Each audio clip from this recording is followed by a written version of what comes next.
knockdowns behind so far. And according to our unofficial score, Chris Algieri has lost every round on top of that. And Harold, I mean, this score will be astronomical now. What is it? I've got him ahead by 14 points. I got it 90-76, 9 rounds to nothing, Manny Pacquiao.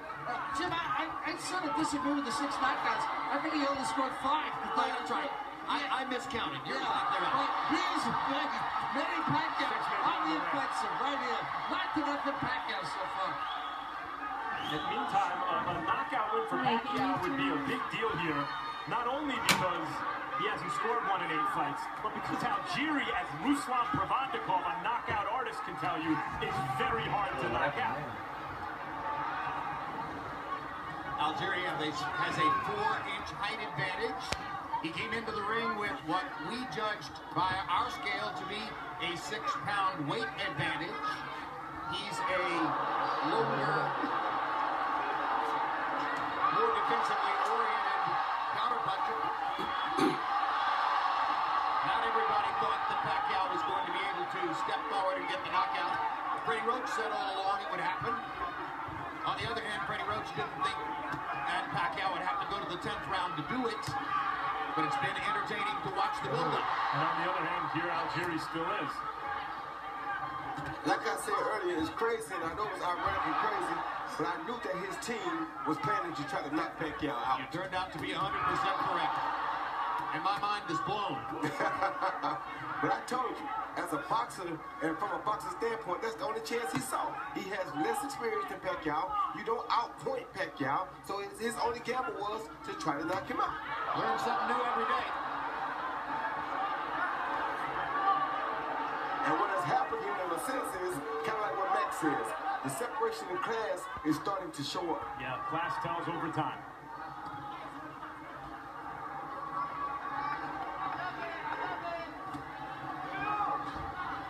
Well, some would say it showed up in round 2. And by the way, what does that say about Pacquiao? Where class is told over time against Tim Bradley, now against Algieri. Harold, there's the 6th knockdown. I got you. Oh, Chris. Harold. Hey, come on forward. You all right, Chris? Yeah. All right, box. At this stage in Pacquiao's career.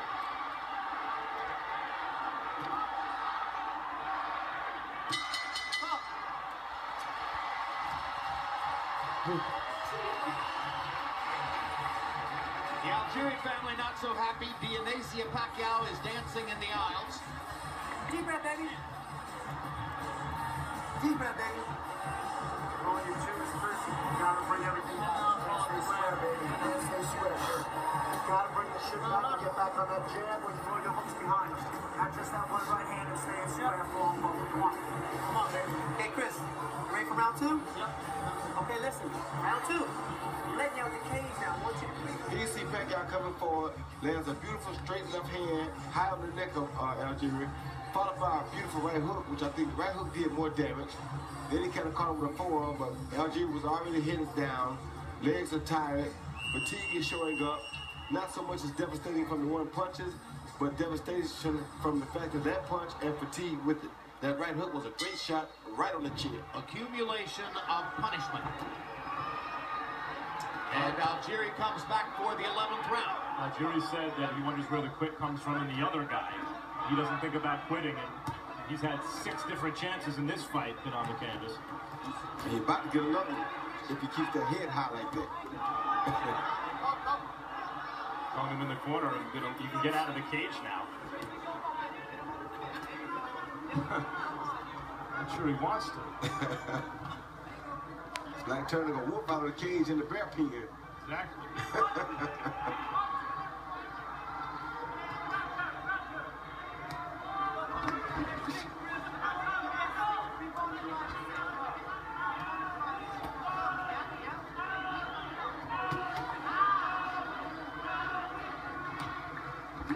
The day the fight was announced, some critics on the web said odds should be 50 to 1. Odds should be 20 to 1. There were other outrageous numbers floated around. As of a couple days ago, last time I checked, betting odds were about 7 to 1. I saw as low as 6 to 1. So they kept dropping. Went back up apparently in the last few hours as bettors here got in their money on Pacquiao. Smart money. Smart Pacquiao.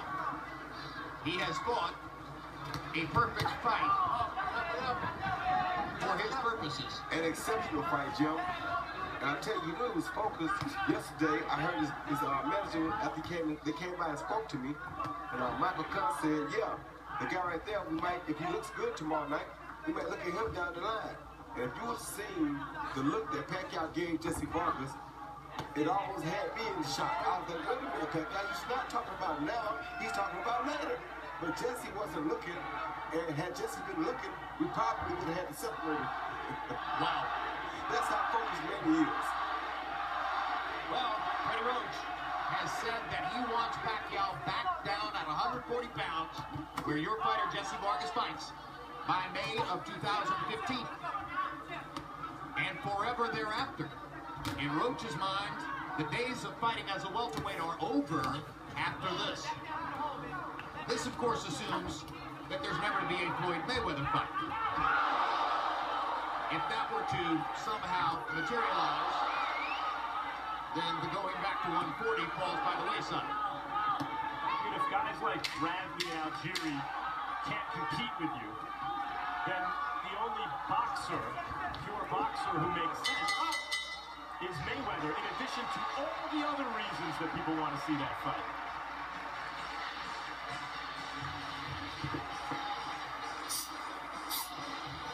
Deep breath, baby, deep breath. Last round, Chris. Last round, baby. Breathe and breathe. Roll those twos again. Let that hook come right back, man. Close. Look at bars. Uppercuts. Go down. Oh, just don't let that right hand. Stay square. Chris, I want you to look at me. We got one more round.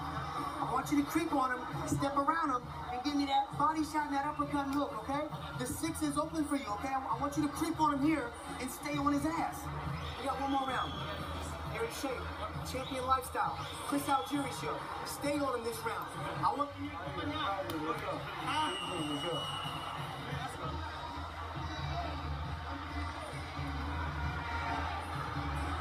3 minutes to go. Final round. Manny flashes Chris Algieri that spectacular Hollywood smile as he gets ready to try to knock him out one more time. And I think they just had a small clash of heads. There's a swelling just under the left eye of Manny Pacquiao. Almost imperceptible, but it's there. Perhaps a tiny compliment to Chris Algieri's right-hand leads earlier in the fight. There have been 6 knockdowns, and Pacquiao has looked at times spectacular. So I don't think the narrative is going to be, oh, he didn't get a knockout, if in fact Algieri somehow makes the final bell. More likely the narrative is going to be Pacquiao's power was largely back. Looks that way to me. Good uppercut by Pacquiao and a hard right hand by Algieri.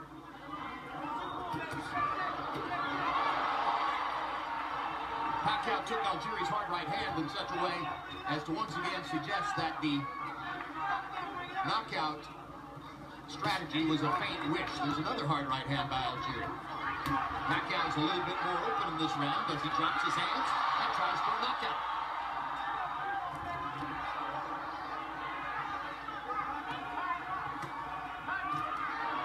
Now Pacquiao's got his guard back up. Comes out of it looking to land again.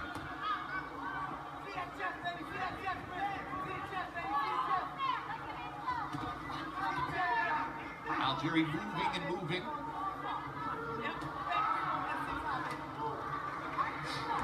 The hard thing about it for Chris Algieri is Pacquiao's movement is just as effective as Algieri's movement. So when Algieri goes to attack Pacquiao, Pacquiao makes the same move or same type of move that Algieri makes when Pacquiao attacks him. So it makes it just as difficult for him to hit Pacquiao as it is for Pacquiao to hit him. The distance between this and fighting somebody like Ruslan Provodnikov is about the same as the distance walking from here to Siberia. It's a long, long way.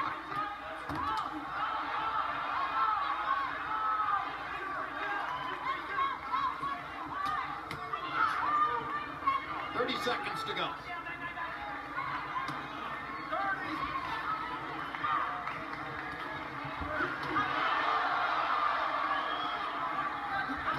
There are no moral victories. Finishing the fight isn't going to do all that much for Algieri's reputation, particularly since he's been down 6 times. The academic discussion of whether the water in the corner figured into 2 of the first 3 knockdowns probably won't mean much after this. A lot of power, a lot of Pacquiao.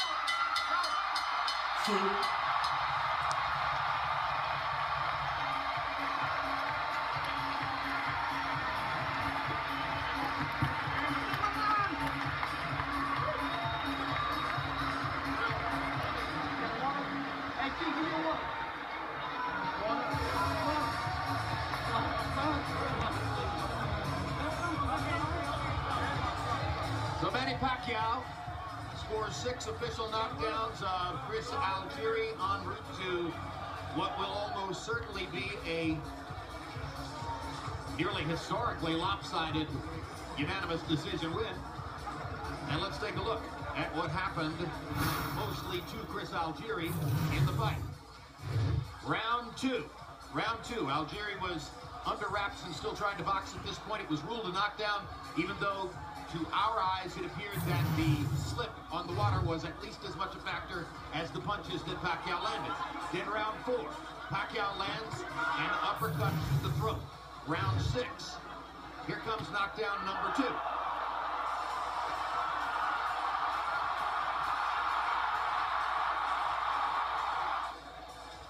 And still in round 6, knockdown number 3, and another knockdown on which the water in Pacquiao's corner was at least a partial factor, as Algieri tried to point out referee Gennaro Rodriguez. Round 9, no question about that.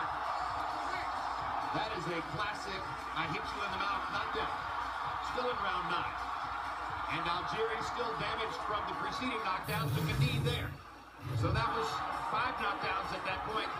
And then the final knockdown came in the 10th round. At just about the moment when Jim Lane was telling Max Kellerman that the strategy was going to be for Algieri to knock Pacquiao out in the next round.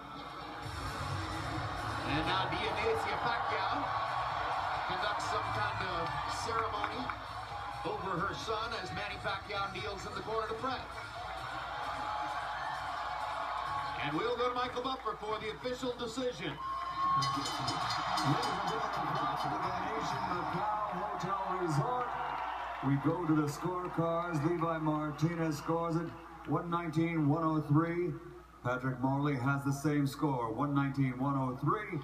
And Michael Pernick scores it 120-102. All 3 judges scored for the winner by unanimous decision. And still WBO welterweight champion of the world, Manny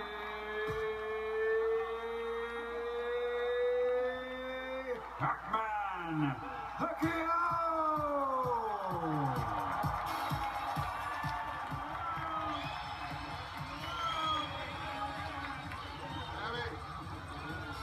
So if you said to yourself, well, Algieri's boxing style is going to be a problem for Pacquiao, I think he'll win, but he won't knock him out, you bet the unanimous decision, you're an incredibly lucky person right now. You weren't figuring on the 6 knockdowns.